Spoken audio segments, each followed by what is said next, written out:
Olá, povo de Deus, graça, misericórdia e paz sejam multiplicadas sobre a sua vida, sobre a sua casa, em nome de Jesus. Seja muito bem-vindo para essa segunda aula do livro de Efésios.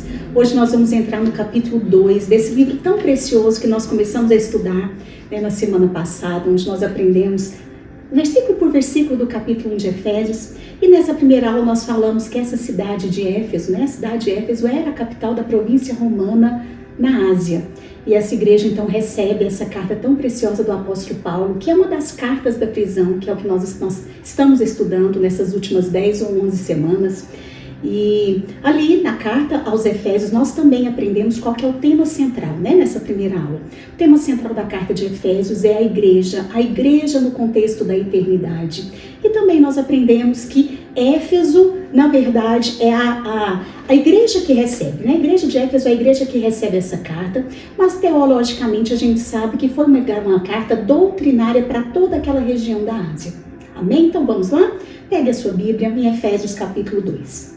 O apóstolo Paulo começa da seguinte forma. Eu sempre gosto de lembrar que a carta ela não era dividida em capítulos e versículos. Isso só aconteceu lá no século XVI, ok? Mas, para ficar de forma mais didática, foi feita essa divisão. Então agora, na sequência do capítulo 1, nós entramos no capítulo 2, versículo 1. Ele vos deu, Paulo escrevendo, ele vos deu para quem? Para a igreja, vida. Que vida é essa? A vida Zoe, a vida que somente Deus pode compartilhar. Não é essa vida biológica, carnal do corpo, mas é a vida eterna, a vida que Deus compartilha conosco. Então Paulo fala, Deus nos deu vida, estando vós, mortos, separados de Deus, distantes de Deus. Quando nós estávamos mortos nos nossos delitos. Delitos é quando a gente sai do caminho, a gente se desvia do caminho, a gente sai ali por um caminho incorreto. Isso é um delito.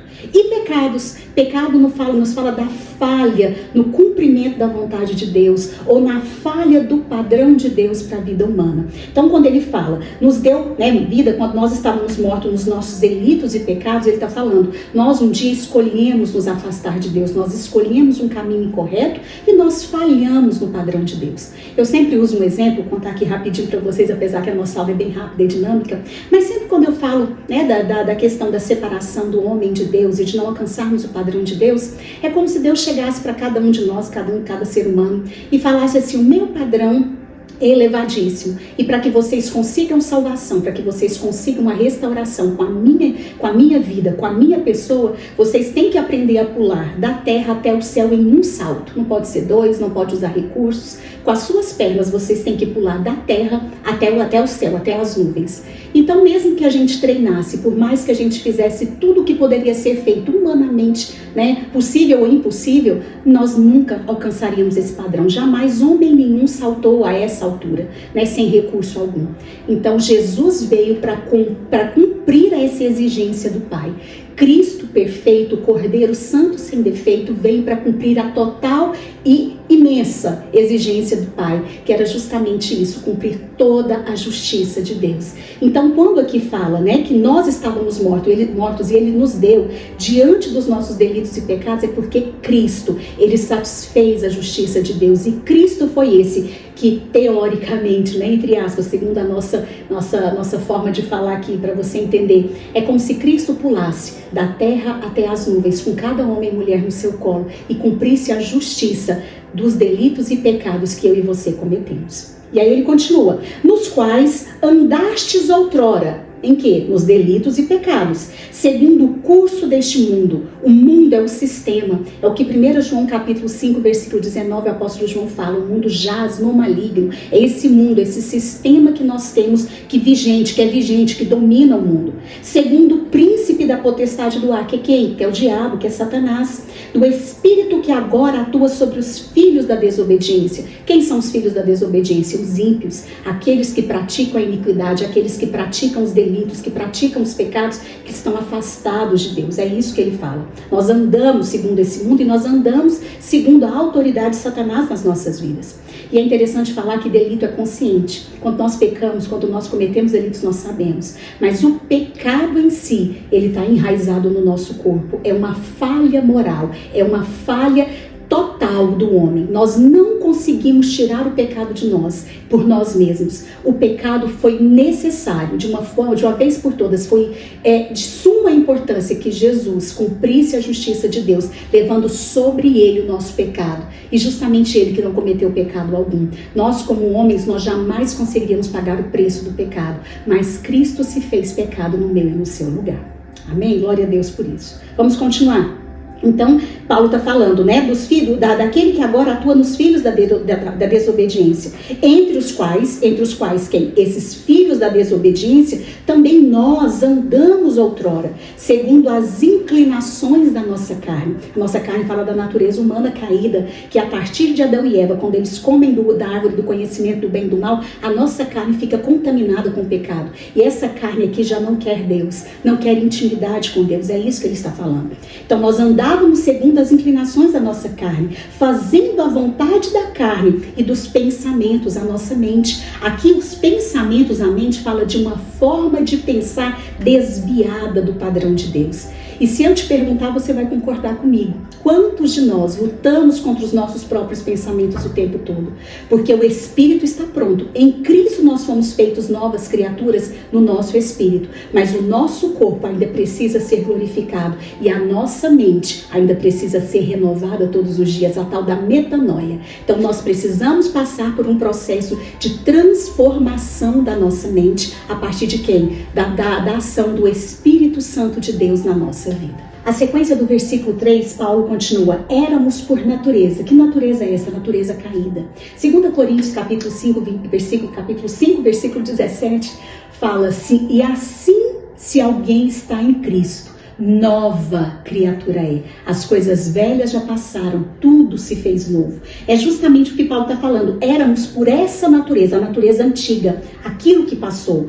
Filhos da ira. Esse filhos da ira nos arremete para aquilo que nós praticávamos. Romanos 1,18 fala que a ira de Deus se revela do céu sobre toda impiedade e perversão dos homens. Não se engane, um dia a ira de Deus vai se manifestar sobre todos os homens que não se tornaram novas criaturas. Porque nós em Cristo fomos feitos justiça de Deus. E um dia, isso está lá em Apocalipse capítulo 6, Apocalipse capítulo 14, fala que um dia a ira de Deus vai vir sobre todo homem, sobre todos aqueles que não confessaram Jesus Cristo como Senhor e Salvador, que não se tornaram uma nova criação. Vamos continuar? Como também os demais. Então ele fala, né? Nós andávamos outrora segundo as inclinações da nossa carne, fazendo a vontade da carne e dos pensamentos da nossa mente. Éramos pela natureza que nós tínhamos filhos da ira, como também todos os demais, todos aqueles que não são de Cristo. Versículo 4. Mas Deus, sendo rico em misericórdia, ou seja, a abundância de misericórdia do Senhor, por causa do grande amor com que nos amou, ou seja, a iniciativa de nos chamar, de nos resgatar, de nos reconciliar, partiu de Deus, não de nós. Porque se fôssemos de nós, queridos, nós nunca desejaríamos Deus. Nós nunca iríamos querer Deus, porque nós éramos os filhos da ira. Continuando. Por causa do grande amor com que nos amou. Versículo 5. Estando nós mortos, não foi isso que nós vemos no versículo 1? Estávamos nós mortos nos nossos delitos e pecados? É o que ele fala. Estando nós mortos em nossos delitos, quem nos deu? Deus Pai nos deu vida juntamente com Cristo. Pela graça, unicamente pela graça nós somos salvos. Que salvos é esse? Salvos da ira de Deus, salvos do inferno, salvos daquilo que ainda está por vir. É essa salvação que todo homem que confessa Jesus Cristo como Senhor alcança. Amém? Vamos continuar? E juntamente com ele quem? Jesus nos ressuscitou, ou seja, em Cristo. Nós até estudamos sobre isso em Colossenses, né? Em Cristo, no batismo, nós morremos para essa velha criação, mas em Cristo nós ressuscitamos agora como ele, como o segundo Adão, Espírito vivificante, ou seja, agora nós temos a vida de Deus compartilhada em nós. E aí continua, né? O versículo 6. E juntamente com Jesus, com ele, nos ressuscitou e nos fez assentar nos lugares celestiais. Aonde? Em Cristo Jesus. Não é com Cristo, é em Cristo. Porque a obra de Cristo não nos transformou iguais a Cristo, mas nos injetou, nos colocou em Cristo.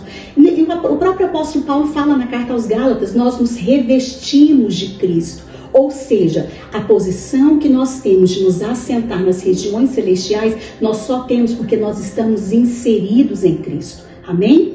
Para mostrar, versículo 7, nos séculos vindouros, ou seja, qual que é o propósito? De mostrar, irmãos, é de escancarar diante de toda a criação, de todo o universo, de tudo que possa se mencionar, para mostrar o quê? Nos séculos vindouros, durante todo o período, não é só esses 2000 anos de história cristã, mas por toda a eternidade. O que vai mostrar? A suprema riqueza da sua graça com bondade para conosco, ou seja, tudo isso se resume na suprema grandeza, na abundância de graça que Deus, em Cristo, nos encheu, nos encharcou.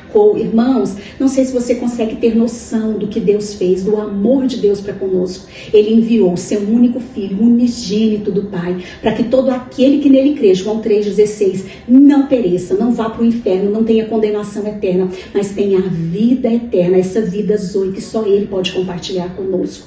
E aí continua, né? Em Cristo Jesus, versículo 8. Porque pela graça sois salvos. Que graça é essa? Favor.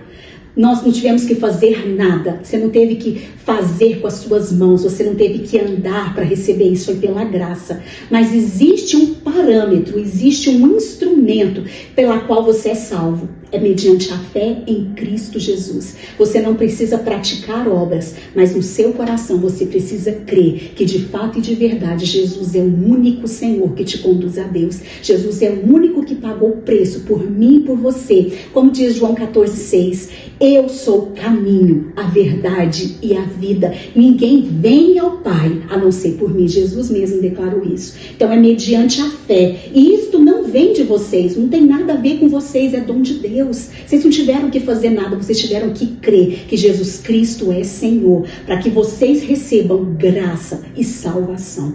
Continuando, versículo 9. Não de obras, para que ninguém se glorie. Você nunca vai poder chegar diante de Deus batendo no peito, eu fiz tal coisa para merecer a minha salvação, porque tudo que nós fazemos não vale nada, irmãos, nada. Não é a sua busca, não é a sua intensidade, não é o que você faz que te traz salvação. Isso tudo é o galardão. Nós temos que fazer todas essas coisas, mas nós vamos aprender aqui. Mas a salvação é dada de graça, é quando nós cremos em Jesus. Amém? Versículo 9. Não de obras para que ninguém se glorie, pois somos feitura dele, criados em Cristo Jesus para boas obras. Nós somos feitura. E a palavra original aqui no grego é obra-prima. É como se falasse, nós somos a obra-prima dele, criados em Cristo Jesus para boas obras. Em Cristo nós somos uma nova criatura. Não mais antiga, da raça de Adão, mas agora da raça de Cristo, padrão perfeito. Nós fomos feitos, criados em Cristo Jesus para boas obras, as quais Deus de antemão, antes, não é uma maquiagem que o Senhor colocou, Ele transformou a nossa vida, para que de antemão Ele preparou para que nós andássemos nessas boas obras. É como se o Senhor resgatasse em Cristo, é como não, isso aconteceu ao propósito inicial da criação lá em Adão e Eva, para sermos a sua imagem e a sua semelhança andando aqui sobre a terra. Uma coisa que é interessante, que a obra da cruz, queridos, Ele não fala, não é um fruto de salvação. A obra da cruz, ela é definitiva. E as nossas atitudes, como ele fala aqui, né, as nossas boas obras são fruto dessa salvação e não o contrário. Não é pelas suas boas obras que você é salvo, mas você pratica as boas obras porque você encontrou em Cristo salvação. Amém? Vamos continuar? Versículo 11.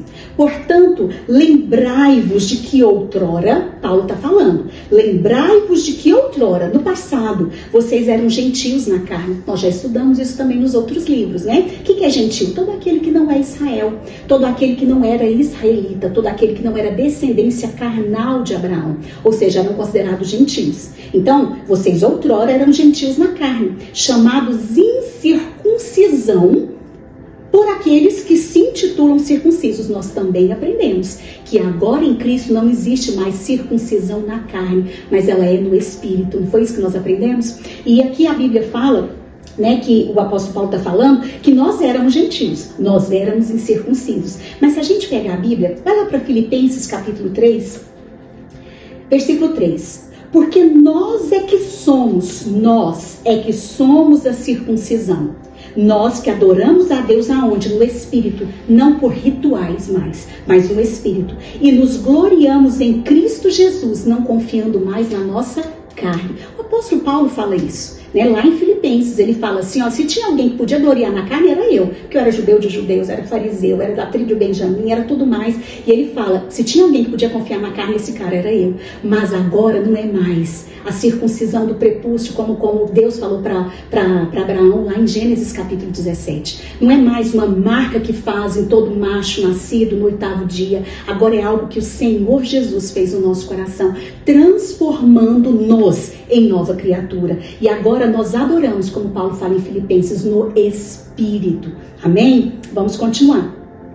Versículo 12. Naquele tempo vocês estavam sem Cristo, separados da comunidade de Israel e estranhos às alianças da promessa, não tendo esperança e sem Deus no mundo. Ele fala que antes de nós conhecermos Jesus, nós não tínhamos esperança, nós não tínhamos Deus, nós estávamos afastados da cidadania, da comunidade de Israel. Mas a Bíblia também fala que em Cristo nós somos o Israel de Deus. Em Cristo nós, o que adoramos a Deus em espírito, somos a descendência de Abraão. Irmãos, eu não sei se você entende a grandiosidade disso. Não precisa mais ser um descendente de Abraão carnal ou geracional. Agora em Cristo você foi feito povo de Deus, escolhido por Ele para esta geração. Amém? Vamos continuar? Versículo 13. Mas agora em Cristo. Não sei se você tem percebido, Paulo fala muito em Cristo, porque não é com Cristo, não é Cristo do seu lado. É você enxertado em Cristo. É Cristo vivendo em você e você vivendo em Cristo. É essa posição de sermos um só com Cristo é que nos faz ter direito a tudo isso que ele está falando. Então, versículo 13. Mas agora em Cristo Jesus, vós que antes estáveis longe, fostes aproximados pelo sangue de Cristo Jesus. Nós éramos gentios, nós éramos separados da aliança, nós éramos um povo sem Deus. Mas em Cristo, pelo sangue de Jesus, Ele nos reconcilia com o Pai e se torna o sacrifício definitivo, que nos traz de volta para Deus. Como Apocalipse, né? O apóstolo João falou, Ele comprou, Jesus comprou para Deus todo homem, de toda tribo, língua, povo e nação, para sermos dele. É isso que ele está dizendo aqui. Versículo 14. Porque ele é a nossa paz. Quem que é a nossa paz? Jesus. Romanos capítulo 5, versículo 1. Pode até anotar, se você quiser parar e voltar para você ler. Romanos capítulo 5, versículo 1. Justificados mediante a fé, temos paz com Deus, mediante o nosso Senhor Jesus Cristo. Justificados pela fé em Cristo. Agora nós não temos mais rivalidade, distância, separação de Deus. Em Cristo nós temos paz com Deus e reconciliação com o nosso Pai. Então ele está falando, versículo 14, porque ele é a nossa paz, o qual de ambos fez um, que ambos, judeus e gentios, ele pegou todo esse povo, esses dois povos, e juntou e fez um. E tendo derrubado a parede da separação que estava no meio, a inimizade. Existiu a inimizade entre judeus e gentios, porque os judeus se consideravam alguma coisa e os gentios não eram nada. Em Cristo, Deus une esses dois povos e torna eles um. Que é quem? A igreja. Aleluia. Ele aboliu. Quem que aboliu? O Senhor. Aboliu na sua carne, na morte da sua carne. E fez dos mandamentos, e derrubou, né? Dos mandamentos na forma de ordenanças, para que dos dois, judeus e gentios, criasse em si mesmo um novo homem. Jesus veio para abolir a lei? Não veio. Mateus 5,17, Jesus fala, eu não vim para abolir a lei, vim para cumprir. A lei é boa, irmãos. O grande problema era o pecado. O pecado é quem afastava o homem de Deus. E Jesus veio para consolidar definitivamente a questão da lei. Como? A lei sou eu. A lei é uma pessoa, sou eu. Em tudo na lei era eu exposto ali, era eu sendo colocado para vocês. Existiam rituais, sacrifícios para serem feitos, mas eu sou o sacrifício definitivo. Agora já não está baseada mais em rituais, em etnia, em consanguinidade, mas está baseado em Cristo. Amém? E esses dois povos, judeus e gentios, criassem em si mesmo, em Cristo, um novo homem. E esse novo homem não fala de uma pessoa, fala de uma etnia nova que foi gerada. Que etnia é essa? A igreja. O povo santo e separado de Deus, que tem Cristo como cabeça e a igreja como seu corpo. Amém? Esse é o novo homem. Fazendo a paz. Versículo 16. E reconciliar-se ambos em um só corpo. Reconciliar-se judeus e gentios em um só corpo com Deus. Quem é o corpo? A igreja. E Cristo é o cabeça. Por intermédio da cruz, destruindo por ela a inimizade. E vindo evangelizou paz reconciliação da humanidade com Deus. Quem evangelizou? Cristo. A vós outros que estáveis longe, e paz também aos que estavam perto. Isso é uma profecia que se cumpre lá de Isaías 57, que o profeta profetizou, né? Ele declarou que Jesus traria paz para os que estavam longe, os gentios, e para os que estavam perto, os judeus. Ou seja, em Cristo nós temos paz com Deus. Versículo 18. Porque por ele, ambos, judeus e gentios, temos acesso ao Pai em um só Espírito. Assim já não somos estrangeiros, não somos xenoi, não somos mais estrangeiros, não temos mais irmãos estrangeiros. Eu sei muito bem o que é ser estrangeiro e peregrino. Uma das piores sensações que a gente tem quando mora fora do Brasil é a sensação de não pertencimento àquele lugar, de não cidadania daquele lugar. Você pode ser aculturado, você pode aprender a língua, você pode fazer amizade com aquele povo, mas você nunca vai pertencer àquele povo, e eles fazem questão de mostrar isso. Então aqui o que Paulo está falando? Vocês não são mais estrangeiros na aliança com Deus, e nem peregrinos, vocês não estão passando, não são passageiros. Ele fala, não, agora vocês são concidadãos dos santos, do povo de Deus. Vocês estavam longe, o Senhor Jesus trouxe perto e deu a cidadania celestial para vocês. Oh, irmãos, que glória, isso é glorioso. E sois família de Deus. Antes era o povo de Deus separado, escolhido a partir de Abraão, agora não mais. Todos aqueles que confessam Jesus, todos aqueles que creem no Senhor, se tornaram família de Deus. João capítulo 1, se eu não me engano, versículo 12, fala que todos, pois, quantos o receberam, deu-lhes o poder de serem feitos filhos de Deus, a saber, todos os que creem no seu nome. É isso que o apóstolo Paulo está falando. Agora nós somos família, pertencentes à família de Deus, filhos de Deus. Versículo 20. Edificado sobre o fundamento dos apóstolos, o alicerce dos apóstolos, o fundamento que os apóstolos colocaram, os discípulos de Jesus e os apóstolos como o apóstolo Paulo. Que fundamento é esse? O próprio Cristo, aquilo que ele ensinou, aquilo que ele evangelizou, o reino. Esse é o alicerce, esse é o fundamento. Então nós estamos alicerçados, edificados nesse fundamento dos apóstolos e dos profetas, sendo ele mesmo quem? Esse fundamento, esse alicerce, Cristo Jesus, a pedra angular. Quando se fala de pedra angular, para a nossa geração não se entende muito, mas a pedra angular, a pedra de esquina, era usada lá naqueles povos antigos para construção de edifícios, de casas, né, de construções, e era uma pedra que ficava na esquina, no entroncamento de paredes, e aquela pedra era a primeira a ser colocada como fundamento daquela construção. E aquela pedra tinha que ser a mais forte, a mais polida, a que tinha maior, que poderia aguentar maior peso e sustentação, para que todas as outras pedras fossem colocadas em cima dela. E é isso que Cristo fez. Ele é a pedra angular, no qual todo edifício bem ajustado, e 1 Pedro 2 fala que nós somos as pedras vivas na construção desse edifício. Sobre Cristo, Deus tem colocado nós, cada um de nós como pedras, cada um no seu encaixe, para que nós possamos ser esse edifício construído sobre essa pedra angular, que é Cristo. Aleluia. Versículo 21, no qual todo edifício bem ajustado cresce para o santuário dedicado ao Senhor, no qual também vós juntamente estáis sendo edificados para a habitação de Deus no Espírito. Nós estamos sendo edificados para sermos, e já nos tornamos, a habitação de Deus. Oh, queridos, eu não sei se você entendeu o quão glorioso é isso, o que Cristo fez, o que Cristo determinou sobre nós. Hoje nós somos família de Deus, edifício de Deus, cada um na multiforme sabedoria de Deus, cada pedra estabelecida, formando esse edifício que também é o corpo de Cristo, para a glória de Deus.